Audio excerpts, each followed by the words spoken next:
如果一台 Proton S70 四缸引擎从 KL 开到 Penang， 经过高速、山路还有城市驾驶，它的油耗到底可以需要多少呢？今天我们就来做一个非常真实的长途油耗测试。这一次呢，我们从库拉伦坡出发，一路北上，途中会停在 Ipoh 停下来吃个早餐，喝个咖啡，然后继续开到槟城。我即将会住3天2夜，全程我们会看看这一台2026年的 Proton S70的高速油耗、山路表现、城市驾驶油耗，看看这台四缸引擎到底省不省油。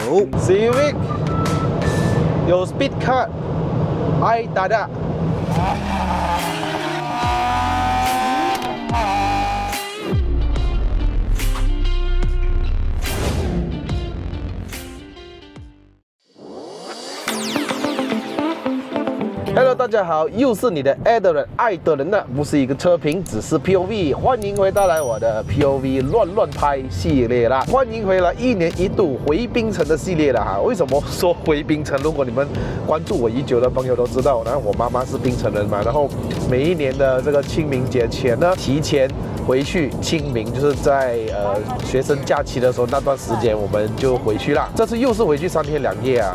那你扣就是这次没有跟我们回去了，因为他刚好这2天都有人要跟他买车，所以他就需要工作。我就说好了，让我自己一个人去了，哇，我自由了。今天呢，我开上这台呢是一个2026年的 Proton S70。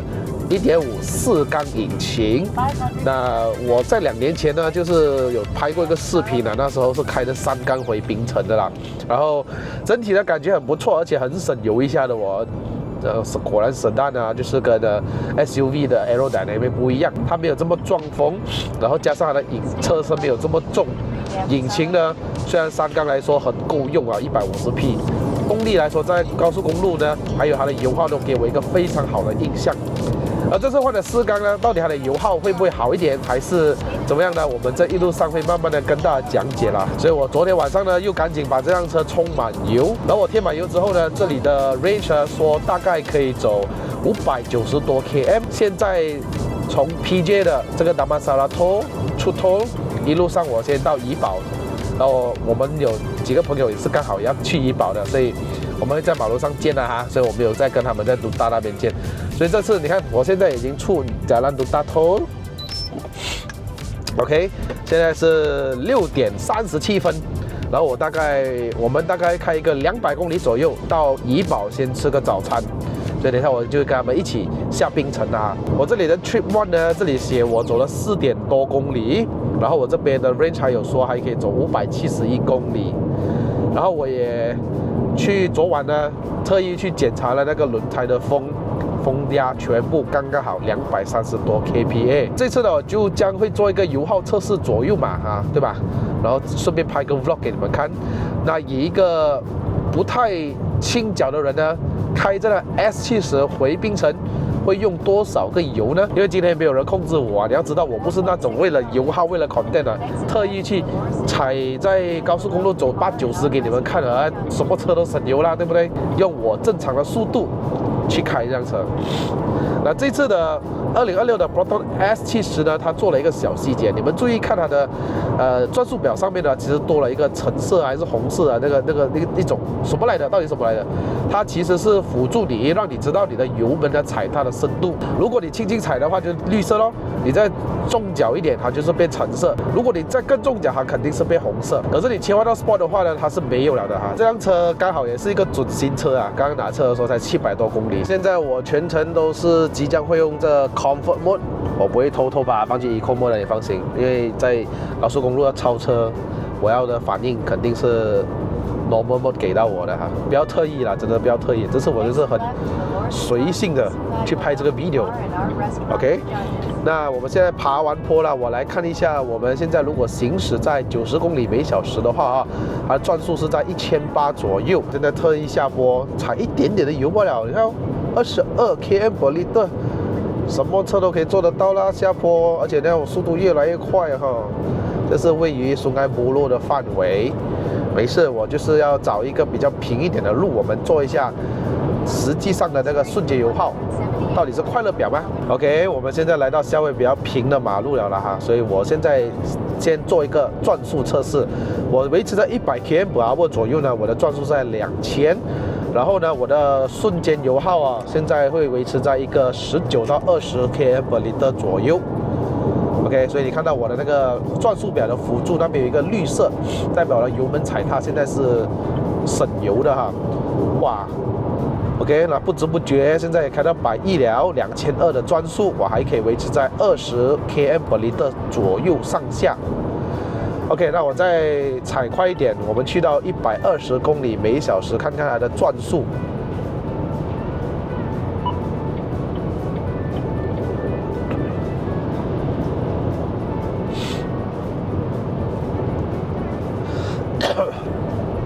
大概是2.4，大概是2500 RPM 左右，在120多，然后我的瞬间油耗呢还可以停留在大概是17、16左右。那我再上升一下下，我再上到140，当它上到140 km/h 左右的时候，我的转速大概2800，我的瞬间油耗呢可以停留在一个14到15左右。所以表示了什么呢？这辆车如果你开100、120的时候，它的油耗是蛮 OK 的。可是呢，在马来西亚这么大条路，南北大道，我们怎么可能这么慢呢？我怎么样的维持140会比较舒服一点？而且这辆车，讲真的，虽然它说是 B segment 啊，是打 C segment 的，可是我觉得它最舒服的这个速度是在140到150，在高速我觉得很舒服的，完全不像 Milo 定的，终于有 Apple CarPlay， 而且是无线的啦，整个体验来讲哦都很顺啊。可是我还是觉得Saga比较顺不知道为什么。Saga 真的是45千到50千左右啊，给它这样顺的 Apple CarPlay 哪里找？我是一个D segment的车主哦，我以为只有我这样的感受，结果直到我在一些 forum 里面的时候，我看到，原来也是有这样 D segment 的 Camry Accord 的车主也是买了这个 S70，然后他们也是有这种想法。其实这个 standard 来讲哦，这个价钱哦，买到这样的车哦，它的无论是稳定性还有它的把握哦，真的是一流啊。OK。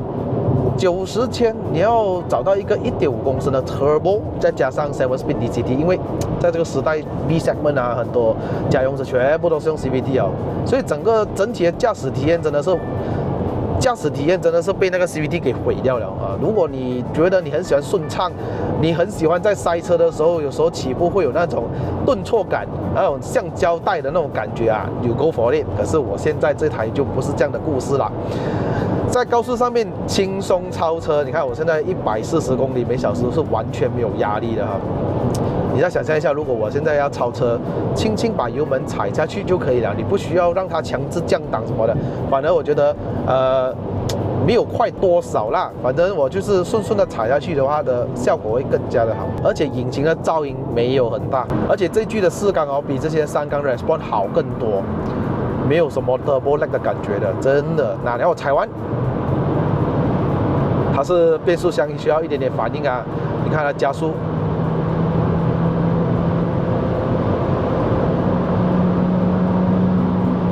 好恐怖哦！90千的车有这样的加速，你说恐不恐怖？这次的4缸真的是让爱了。所有的小小的细节的调教，我会在我下一个试驾的影片会分享。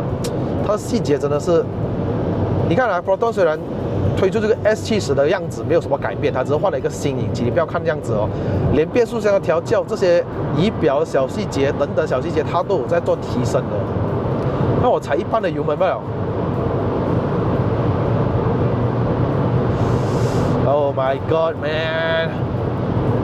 很好叫，这种动力一点都不累。现在我行驶了122公里，我的平均油耗为10.8 km/L。当然啦，我的时速一点都不慢呢，所以我是比较真实的油耗。啊，当然这样空的马路，当然你会飞一下下的嘛，是不是？而且这样车又这样稳，越开越快，你不知道。到了怡保了，现在8点10分，我还有3分钟就到明格吃点心。原来他们呢在都道哦，比我还早出发诶，所以我就一路上一直赶着找他们，找不到，因为他们真的是比我太前面了，他至少跟我距离半个钟 ，OK。哎呀，算错时间处了，因为我觉得他们会迟到，结果他们没有。饿的时候特别精神的，所以你在开车的时候至少不会打瞌睡哦。所以等一下挑战的是呢，吃饱了之后会不会打瞌睡呢？速度会让你的心跳更加的快，你就不会那么容易打瞌睡了。这个是有根据的，所以为什么 Autobahn 是无限速的高速公路哦？你可以跑多快，你跑多快，你跟着你的驾驶的能力。所以他们德国的 Autobahn 的这个出车祸的几率真的不高的。当你打瞌睡，除了吃糖果，还有就是速度要上，那你就会紧张了一下，你心跳就会快了一下，你的人就不会爱睡，因为有些车是太舒服了，你驾100、120，好像在驾船这样哦，坐船哦，舒服到。现在我走了200公里啦，所以我的平均油耗位是10.7 km/L， 然后我的这里说还可以走414 km。今天整班人呢都是开 Mazda 的，阳公只有一个 Proton 仔，我们就在这里吃点心，吃了之后就想了想，哇，时间好像有点太早，我这么早到槟城没有用嘛，是吧？然后我们就去 Tasik Cermin 那边喝个咖啡哦。原来这边有一个这么漂亮的地方。喝了咖啡之后，我们又再倒回去市区里面藤原豆腐店，因为之前是在二奶江那边附近的嘛，现在搬过来这边，又在吃豆腐花咯。吃了之后，他们就讨论去哪里，我有给建议啦，可能去一下北海的Kampung Agung啊，槟城的战争博物馆啊。结果到最后，他们收到小红书上面说，Telok Bahang那边有一个猫沙滩哦，不如我们去看一下猫沙滩长什么样咯，好不好？好了，那我们就出发咯，就一路上我带头先哦。这个谁在报 Vettel 啊？就是要我带头帮他挡风。至于爬Bukit Jelapang的爬坡的影片呢，你们可以加入我的会员去观看一下啦。走到第2大桥之后，就遇到一辆 Civic 嘛，这时候一定是要跟他来过了嘛 ，try 一下把握咯。这个影片也是要在我的 Members 可以看。我可以告诉你们，我的加速跟 Civic FE 一模一样。当然，首先就是 Civic 一定是要原装啦。它有 Speed Cut 207就不能再上了。Proton 官方说 S70 的限速是250 km/h 哦。现在进入第2桥，还是剩下半桶油以下一点点。三缸的时候哦，它的油耗也是差不多这样。因为那时候我没有进怡保嘛，我只产啊。所以那时候的交通也没有这么繁忙，我记得是很顺的。我可以讲油耗差不多，可是这辆的动力啊，真的是一级棒，真的加多个缸真的不一样啊。我不是说那个3缸不好，3缸这次也是蛮好的，在 S70 上面，几乎那时候讲几乎完美了。现在我跟你说更完美，我已经行驶了345公里左右啊，然后我的平均油耗是10.3 km/L。耶，说好的猫沙滩，对了。我只看到一只猫，其他猫都是流浪猫。我们特地还要经过Tanjung Bunga的山路，感觉有一点被骗的感觉。小红书啊，小红书。我们再倒回去3条路吃福建面，吃到来3点半4点了，是时候回去休息了。又是熟悉的Jelutong Condo，又是那个熟悉的转啊转的car park。刚刚回到来4点呀，睡了一觉，现在7点08分，开赛时间了，差不多。然后舅舅他们出去啊，然后我们去吃晚餐啊。给你们看一下这次的 Airbnb， 我又是住回Jelutong啊。我觉得这个地点真的是很好，而且这个condo啊，直接出去大马路5分钟我就到2条路、3条路了，很快。然后这一间的装修有稍微的比较漂亮啊，这家 Airbnb 这个marble的然后这里有一间房间，这是主人房，有厕所啊，然后跟客厅。来带一点装修这样哦，2房对我舅舅跟舅母住的，然后我今天就住在这个小房，一个床。之后明天去清明嘛，清明之后他们就回了，然后我就为了不要那么辛苦，我就住多一晚啊，顺便找一下槟城的朋友吃一下东西，然后我再回去咯。没有塞车了哦，知道动这个地方不错一下的哦，景色也是非常好看。那个方向还有海，还有桥。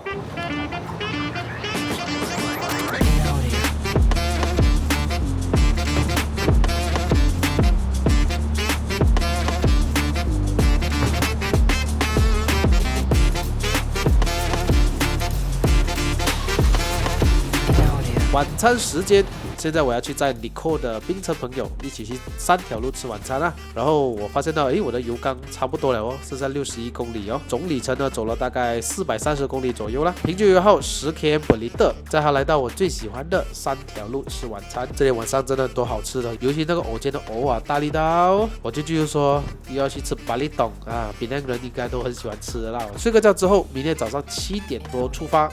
去巴萨吃早餐，去清明扫墓啊，这个我就不拍给你们看了，反正就是很晒就对了哈。午餐就去巴杜兰江吃 nasi tomato， 又是跟Vedel他们一起啦。吃了之后我又回去睡觉。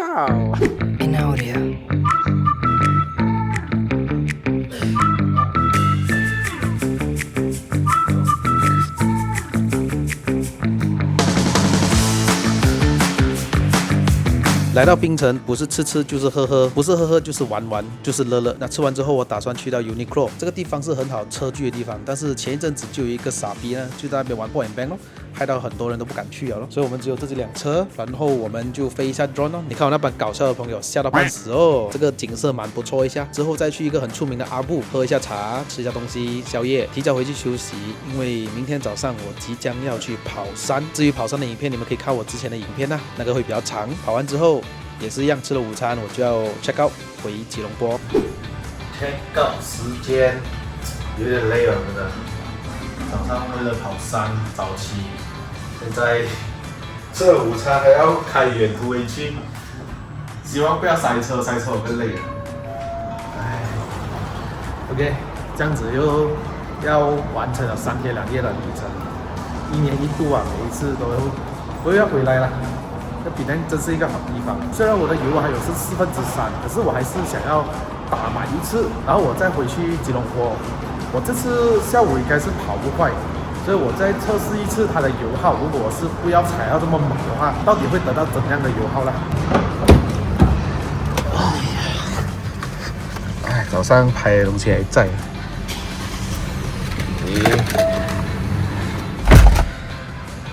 Let's go。OK， 我刚刚添满油，这里讲可以走570 km， 然后我打算这边就先 reset。我们看一下回到 KL 啊，我尽量用比较省油方式去加了啊。reset 了之后0，然后我们看回到 KL 多少公里，我们的油耗会是怎样？当然我会尽量啦，不要太大油去踩这辆车。当然也不会太慢，因为太慢真的是会打瞌睡，尤其是这样热的下午天。OK， 那我们就现在回 KL，Let's go。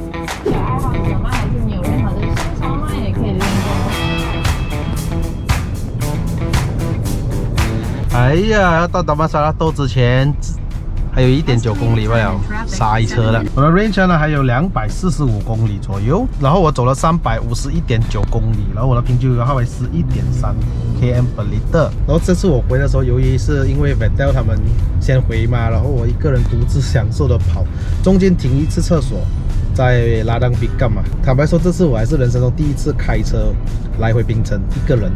其他都是有载人的，没有人陪伴就是有点小寂寞的。那今天回的时候就没有像当天去的时候啊，就因为有朋友啊，就踩的油门很重。那这次会稍微的轻松一点，加上这次我回的时候马路上哦比较空，然后我一直比较容易保持在我要的速度哈。这样的马力180 匹，还有它是 turbo， 开这样的速度还有这样的油耗，我觉得是挺不错的。这辆车其实还比 Mazda 3还省油哦。所以那天 Vedel 他们从加兰大出发打满油的，我也是从 PJ 打满油的。然后我们就这样的旅程下来，我们去到槟城，晚上要回酒店之前，他们就没懂了，还怕油了，他们的油桶差不多要空了，然后我还有1点的，还可以走60公里。这样子看起来哦 1.5 turbo 还有 2.0 NA 的油耗是差不多，而且有一阵子我还跑220。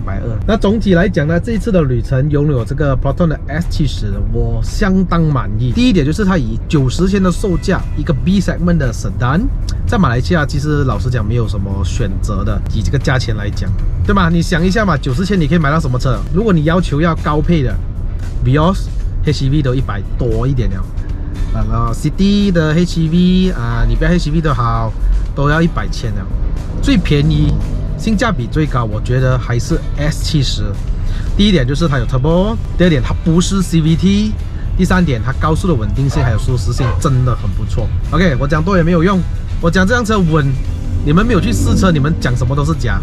那找我去试车，你就懂这个感受是怎么样了。你再找我了，带你去试3辆都无所谓。欢迎留言在下面给我知道你们有什么想法。